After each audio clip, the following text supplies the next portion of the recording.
Recognizing the member for Caribou North. Thank you very much, Madam Speaker. A goal without a plan is just a wish. A roadmap without coordinates leaves you driving in circles. The NDP's so-called economic plan, which took 5 years to get us to this point, is an obvious example of just this. At the cornerstone of any economic development plan should be a workforce readiness tied to labour forecasts. As members of this House has mentioned, there will be nearly 1 million job openings in the next decade, with over 80% of those jobs requiring some kind of post-secondary education. The NDP economic plan talks about these new actions that are being taken by the government. I heard from the member just now about all of these plans that are coming forward.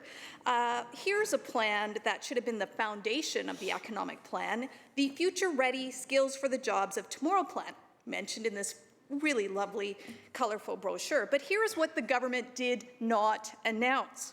This jobs plan isn't actually completed. Another detail that the government has failed to share is the fact that there has actually been no additional operating funding put into the post-secondary education sector.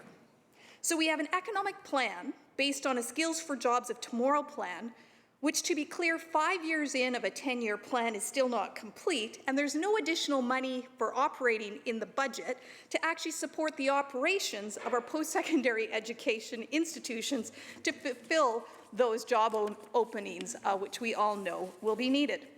So all signs of this roadmap, Honourable Speaker, is deeply troubling. So under the NDP, British Columbia has not only become more and more unaffordable.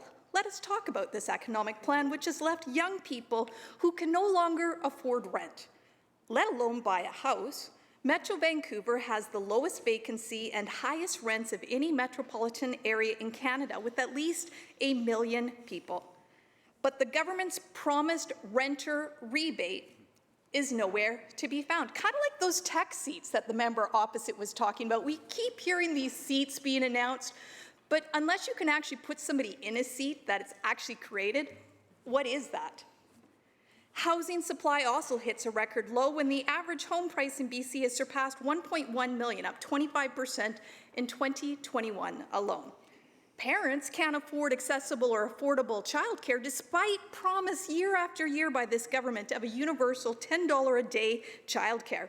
In fact, the government has made it cost prohibitive for private sector childcare providers, which deliver half of the total childcare spaces in British Columbia, to operate purely based on ideology.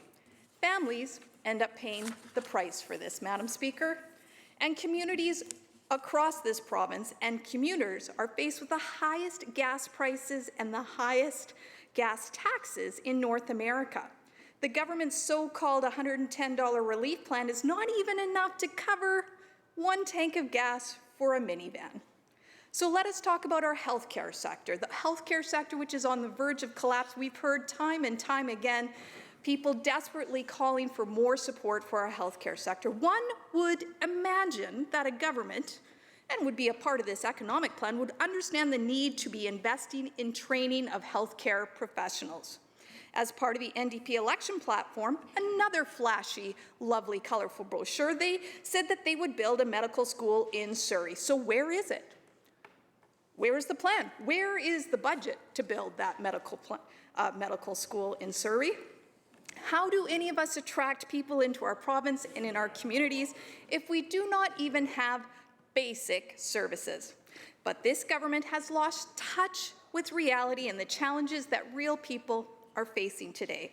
And they keep patting themselves on the back and being a champion of everything, but delivering on very little. This government has not shown the leadership that families, workers, and small businesses need to cope with the fundamental changes brought to the economy by the pandemic. I do agree on one thing, Madam Speaker, that of all British Columbia's many advantages, our most important asset is its people. And it is clear from this plan that the people in BC have been abandoned by the NDP government.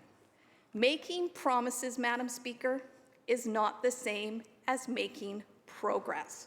Stop making life more unaffordable, Madam Speaker, and to the NDP, come up with a real Thank you, economic member. plan.